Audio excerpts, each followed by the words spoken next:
Hello sir, నమస్తే. నమస్తే అండి. సార్, పోసాని కృష్ణమురళి పిటిషన్ కొట్టివేశారు. దీని గురించి ఏమంటారు సార్? పోసాని కృష్ణమురళి గారిని మొదట గచ్చిబౌలిలో అరెస్ట్ చేసిన తర్వాత subsequently there are multiple FIRs అనేది ఫైల్ చేయడం జరిగిందండి ఆయన మీద. సో ఒక కేసులో బెయిల్ వచ్చే లోపల వేరే కేసులో పీటీ వారెంట్ అంటే ప్రిజనర్ ట్రాన్సిట్ వారెంట్ అని చెప్పని అంటారు. సో అది వేయడము. సో అతను ఒక కేసులో బెయిల్ తెచ్చుకోగానే మళ్ళీ ఇంకొక కేసులో అరెస్ట్ చేయడము ఈ విధంగా జరుగుతున్న క్రమంలో అన్ని కేసుల్లో కూడా బెయిల్ వచ్చింది. ఈ రోజు ఆయన రిలీజ్ కాబోతున్నాడు అనే నిమిషంలో, ఆఖరి నిమిషంలో విజయవాడ సిఐడి పోలీస్ వాళ్ళు పీటీ వారెంట్ అనేది ఎగ్జిక్యూట్ చేయడం జరిగింది. సో ఆ పీటీ వారెంట్ ఎందుకు ఎగ్జిక్యూట్ చేశారు అని అంటే కనుక ఒక పెండింగ్ కేసుకు సంబంధించి ఈయన విచారించాలి అని చెప్పని చేయడం జరిగింది. అంటే ఏంటి, ఆ కేసులో కూడా ఆయన ఇంకొన్ని రోజులు జ్యుడిషియల్ రిమాండ్ లో ఉండవలసిన పరిస్థితి ఏర్పడుతుంది. అదేవిధంగా పోలీసులు కస్టడీకి తీసుకునే అవకాశం కూడా ఉంది. సో కాబట్టి అతను ఏం చేశారు అని అంటే కనుక ఆ పీటీ వారెంట్ అనేది కనుక ఒక హైకోర్టు కనుక కొట్టివేస్తే ఇతను రిలీజ్ అనేది సుగమం ఏర్పడుతుంది, మార్గం అనేది ఓపెన్ అయిపోతుంది దీనికి. సో దాని గురించి హైకోర్టు చెంతకు వెళ్ళడం జరిగింది. సో హైకోర్టు దాన్ని కొట్టివేయడం జరిగింది. సో అల్టిమేట్ ఇక్కడ జరిగేది ఏముంటది, మళ్ళీ ఆయన జైల్లో ఉండాల్సిన పరిస్థితి ఏర్పడుతుంది. అంటే ఇదంతా కావాలని చేస్తున్నారని అనుకోవచ్చా, లేకపోతే ఏం సార్ ఇది? ఇలాంటి అంటే సందర్భాలు ముందు ఉంటాయా?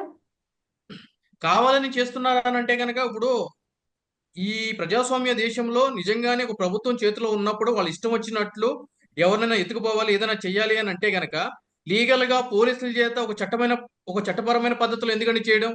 ఒక 10 మందిని తీసుకుని వచ్చి కొట్టేసి పక్కన వేసేసి అయిపోతుంది కదా కావాలని చేయాలనుకుంటే. కానీ చట్టపరంగా జరుగుతున్న ప్రక్రియ కదా. ఒకవేళ వాళ్ళు చేసే ప్రక్రియలో ఏదైనా కూడా ఆ భేదాభిప్రాయాలు కానీ లేదు అంటే కనుక ఏదైనా డీవియేషన్స్ కానీ ఉన్నట్లయితే గనక వాటిలో ఎలా అయినా సరే న్యాయస్థానాలు ఉన్నాయి. న్యాయస్థానాలు నిష్పక్షపాతమైన తీర్పులే కదా ఇస్తాయి.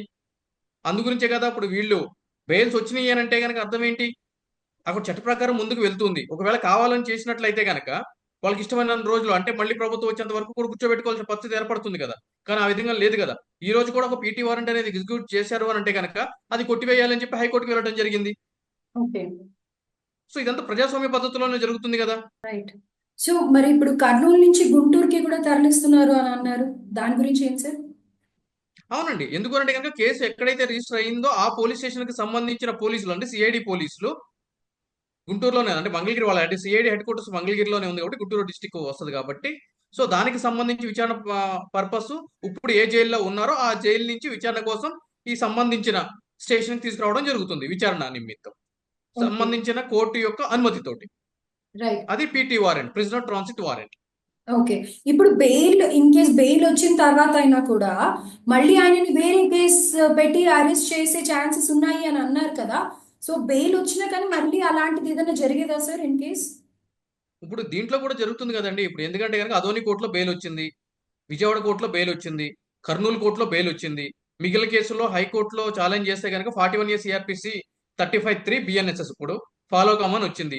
సో వీటిలన్నిటికీ లైన్ క్లియర్ అయిన తర్వాత అన్ని కేసుల్లో కూడా బెయిల్స్ వచ్చినాయి కాబట్టి అతను జైలు నుంచి వచ్చేస్తారని చెప్పి భావించారు. కానీ ఇంకొక కేసు రిజిస్టర్ అయ్యింది, దానికి సంబంధించి మీకు విచారణ అవసరం ఉంది అని చెప్పని ఈ రోజు పోలీసు వాళ్ళు పీటీ వారెంట్ ఎగ్జిక్యూట్ చేశారు. ఒకవేళ ఈ కేసులో కూడా ఆయనకి బెయిల్ వచ్చేస్తే కనుక వేరే కేసు ఏదైనా పెండింగ్ ఉంటే కనుక మళ్ళీ మొదటికి వస్తుంది వ్యవహారం.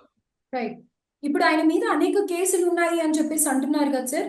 ఇప్పుడు మరి ఇంకా ఎన్ని కేసులు ఉన్నాయి, ఇలానే మళ్ళీ ఎన్నిసార్లు రిపీట్ అవుతుందని అంటారు? ఇంకెన్ని కేసులు ఉన్నాయి ఏంటి అని అంటే కనుక అది పోసాని కృష్ణమురళి గారు ఒక ప్రాపర్ లీగల్ టీముని పెట్టుకుని ఆయన దానికి సంబంధించిన వ్యవహారం కోర్టు ద్వారా తెచ్చుకోవాల్సిన ఆవశ్యకత ఉందండి. అంటే ఆయన నా మీద ఇట్లా కావాలని కక్షపూరితంగా కేసులు రిజిస్టర్ చేస్తున్నారు కాబట్టి నా మీద ఇప్పటి వరకు ఎన్ని కేసులు రిజిస్టర్ అయినాయి, ఏ ఏ పోలీస్ స్టేషన్ లో రిజిస్టర్ అయినాయి, ఎప్పుడు రిజిస్టర్ అయినాయి అని చెప్పి హైకోర్టులో ఒక రిట్ పిటిషన్ వేసినట్లయితే గనక ఆ సంబంధించిన పోలీసు విభాగానికి సంబంధించిన న్యాయవాదులు కోర్టు ముందు ఒక లిస్ట్ అనేది పెట్టడం జరుగుతుంది.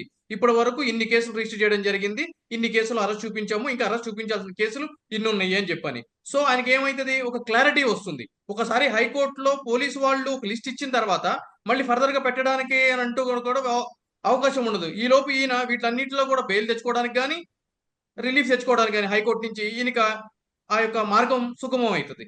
సో అటువంటి ప్రయత్నాలు చేయాలి. సో ఒక అడ్వకేట్ ని పెట్టుకొని ప్రాపర్ వేలో వెళ్తే గనక వీటన్నిటికీ పరిష్కారం దొరుకుతుంది అని అంటారు. ఎగ్జాక్ట్లీ అండి, ప్రాపర్ వేలోనే జరగాలి ఎప్పుడు కూడా. Right sir, thank you sir, thank you so much. Thank you అండి.